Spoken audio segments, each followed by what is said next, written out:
significantly larger than the first. Look, so there's stability. Yeah. So there's not only stability, but if there is opportunities for growth, which I assume essentially or eventually there probably will be, it would be really good to be in the door already. Right. And these are all factors that are playing into my decision, and so I've been advised by a number of people about which way to go, but at the end of the day, I'm the one that has to make the call. Right, exactly. You're the one that has to. Right. I think looking at myself in either one of the positions in either one of those roles, I feel like I would more enjoy the what's coming with the first one, you know what I mean? As far as like a project management role, I feel like I would totally thrive in that. Basically, all I would be doing is I'd be traveling from job to job to job, ensuring that that the project is moving at the pace that it should be, ensuring that they have all the equipment and all the tools and all the products that they need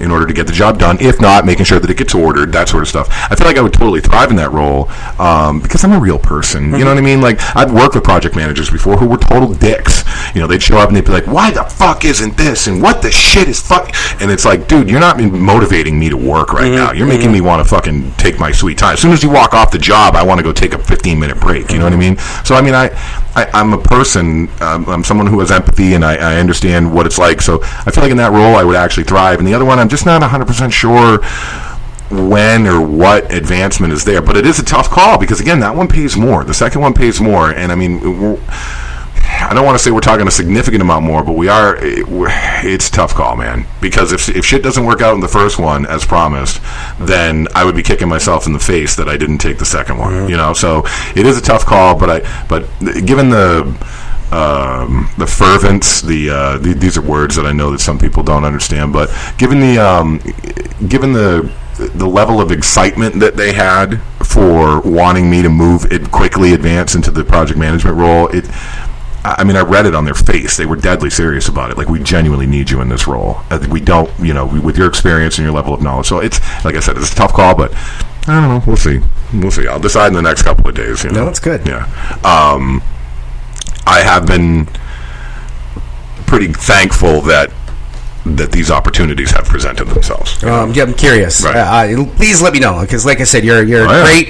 You have this great work ethic when it comes to radio and all this good stuff. I obviously talk a little bit. By next Sunday, you'll absolutely know. There we go. Yeah. All right, so hold on 1 second. I still have several more questions. Okay. The biggest question I have. All right, so we go from work. Hot seat. I like we go from work to personal. So we started with personal work. And we're doing a personal sandwich. And that's okay. I like it. That's cool. And that's okay. So let's go back to the personal. So things are going fairly well with Crystal. Yeah, things are going. Yeah, it's weird. Good. It's fun. This is great. It's fun in a weird way. Yeah. So I don't want to mention any names or anything, but I will ask it the way I normally would, and it's, what about the other one? The other one. The other one. Oh yes, the other one. The other one. I have absolutely nothing to say about the other one. Wow. Nothing. Pleads the fifth, ladies and gentlemen. I cannot. What was that? Was it a Tourette syndrome going on? Yeah, it was. Yeah, I cannot, with more clarity or unambiguously say that I have absolutely nothing to say about that one. Okay. So, but it's where, like I said, clouds are gone. And it's focus, and that's where I was. That's sort of in parcel what I was talking about before about being distracted. You know what I'm saying? Sure. So right now I am. I'm focused on goals. That's good. And I do have a bit of a minor distraction, but I'm cool with that. It's been a very fun distraction. But at the same time, it's weird to me, Bernie, how things sometimes fall into place, and you don't necessarily always expect it. And in fact, you shouldn't expect it, because you're lucky if it happens that way. But for me, I don't know how to say it without sounding like a cock. It happens to me a lot, and it's weird. And not like with the poker stuff. Like, I sometimes just always seem to make the right, not always, but I more than often seem to make the right call. you know, and it's like these opportunities somehow come to me, but here's the weird part, is that I think that I have to be in a place where I'm ready to receive them. You know what I mean? And when I allow myself to become extraordinarily distracted, I'm not in a place where I'm ready to receive the opportunities that the universe seems to throw at me, you know? And then I sort of wonder, I end up in this rut where I'm like, well, why is everything not happening the way I feel like it should be? Why is this happening? Why is that happening? And then somehow I mentally get in this place where it's like, you've realized now that I realized just recently that I have been trying to grasp like vapor, right? I've been trying to reach out with my hands, and I've been trying to hold on to something that is air, you know? Yeah. Okay. And when you've come to realize that there is nothing there that you're reaching for. There's nothing there that what you're trying to grasp and desperately hold on to doesn't exist. You suddenly, you open your hands and you say, okay, like I can't, there's nothing there. And when your hands are open, like you're ready to receive something else. Sure. And that's essentially what's happened here. This is very metaphorical, but it's not essentially, it is precisely what has happened here. And I gotta be honest, man, I couldn't be more fucking thankful. Great. You know what I mean? I couldn't be more thankful. And in truth, I honestly couldn't be more happy. I'm in a really weird, very positive place right now with everything that's going on, relationship wise, work wise. It's strange. It's strange, how quickly things can just turn around. And admittedly, Crystal and I have been hanging out for a little bit now. It's been well over a week, and I don't know. It's been a lot of fun. That's good. Yeah, it's really cool. Yeah. So now one more question: has this scenario occurred to you? Before in your life? What do you mean? What you're going through right now? You've received these opportunities. Yeah. Have you ever had this before? Yeah. That's what I'm saying, man. It's been my whole fucking life. And it's. But it seems like this is like top level. Let me, you know what I mean? I don't know. Let me give you an example of the opposite of what I'm talking about for me. Okay. So, have you ever met someone who spends the vast majority of their time pissing and moaning about their situation, about their station in life, about every little fucking thing? Somebody who is just ultimately, at the end of the day, they're just constantly negative. Okay, and every time you see this person, they're like Eeyore. Like you when you talk with them, like an energy vampire who, when you speak with them for 5 minutes, you feel like you're drained. Yeah, like they fucking literally sucked the souls, the life out of you. Those people are the kind of people who, because of their, this is just my opinion, those are the kind of people who, because of the way that they perceive the world, because of the way that they perceive their own place in the world as so negative, right, that they draw that kind of negativity. It's like they've become this conduit because they are the negative. We live in a world where it's all about balance. It's negative and positive. And if you want to constantly fall on the negative side, then don't be fucking surprised when negativity is what follows you. You know what I mean? And on the other side of it, there's the positive side. Again, we live in a world of balance. So do you want to be someone who tries to perceive the world in a positive light? And, well, I mean, that's kind of the way it works. The universe will begin. So I'm not necessarily saying that I'm someone who always perceives the world in a negative or in a positive light. I'm not someone who is like, I'm all love and light, I'm just not that kind of person. I'm someone who takes every situation based upon what I'm presented. But I am the kind of person who does not try to cast a pall on everything that happens in my life. I'm not constantly trying to look at things from a negative perspective, I did that, don't get me wrong. There's been periods of time in my life where I have, and that's because there were some really negative shit that was happening to me, and that's actually pretty recently that was the case, you know what I mean?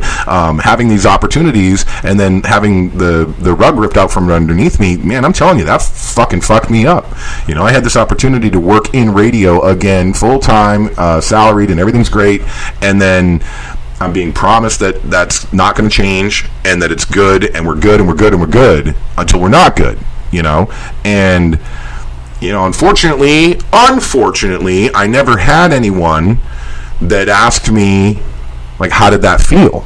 You know what I mean? Like, because had I been asked, I would have answered honestly. I feel like shit. It's an incredible kick in the balls to have something like that happen. So, but again, things happen for a reason, and you have to sort of assume and hope. I guess you just have to have hope that there's a positive side to whatever's negative that's happening. You know what I mean? And if you're always someone who just looks at things negatively, and there's always a negative side to everything negative that happens, and there's a negative side to everything negative that happens, then you're never going to be prepared to receive the positive. And so again, I get that this is all very. I'm trying to explain things in a way without specifically stating. No, it's okay. Okay, well, let me tell you about this. I'm completely in tune with what you're saying. Yeah. I completely understand what you're saying. There's some people out there that are negative, and there's some people that make excuses for everything. Right. Not necessarily positive or negative, and there's just so many times that it's excuses, and people don't take that responsibility and say, that's my fault, or maybe I should have taken that opportunity, and that drives me up the wall and everything. But the one thing that I do notice that we both have in common is when opportunities arise, we're very thankful for that. We're very gratuitous about that. You have to be, because and a lot of people don't do that. Well, that's true, but there's also a lot of people out there that don't get opportunities too. You know what I mean? Well, that's true too. And I think a lot of it has to do with fear. Like, I have a really good friend of mine who is one of the best guitar players. He could probably be one of the 50th best guitar players on the planet. Okay, or at least in the country. I mean, someone who 20 years ago, you could say to the guy, do you know how to play this? And he would be like, no, I've never heard that song. Hum it for me or whistle it for me. And he could play it within a minute, right? I mean, this is 20 years ago, okay? He's taught seminars at Berkeley. I mean, wow. You're talking a full-blown, legit musician. And why is he still here in New Hampshire? You know what I mean? He should be in LA. He should be in New York, and it's fear. It's and the thing of it is, it's like the fear is what's going to constantly hold you back from taking the steps and doing the things that, hey, listen, we're all going to fail. I mean, who was it? Thomas Edison that said he didn't figure out how to make a light bulb. He figured out like 600 ways to not make a light bulb. Right, exactly. So you just have to, I don't know, man. Sometimes you just gotta look at everything that's going on and be like, okay, this was negative. I gained something from this. I didn't gain anything from that. Even when you don't gain something from something else, you at least learn maybe what not to do, how not to act. Great. And you got to take a little something from every little experience that happens in your life. But again, if you're taking everything from every little experience that happens in your life from a negative perspective, well, then don't be surprised if it's nothing but negative perspectives. But I'm in a place right now. I'm very pleased to say that I'm looking at everything in a very positive light, because all I really see right now, as far as where my focus is, as far as if I'm a horse and I've got blinders on, everything that's in front of me right now is positive. And I'm not taking those blinders off, because as soon as I do, that's the that's the view of distraction. You know what I mean? That's the oh, well, what's happening over here? Oh, right, that. Okay, well, that I used to blank, so now I want to blank. No, it's blinders, and sometimes you're forced into that position, and sometimes you have the wherewithal, the mental capacity to view it for what it is. Unfortunately for me, it was the former and not the latter. Sure. But nevertheless, I ended up realizing that that I can dwell on negative, or I can focus on positive. And as soon as I made the decision, it's like nothing but greatness, So fuck it, man. It's good. We are actually going to take our first break. If you have any comments, questions, you can give us a call, 603-217-5400. We're going to take your calls after we come back from break. We'll have some more stuff coming up here. Sweet. On Common Sense New Hampshire.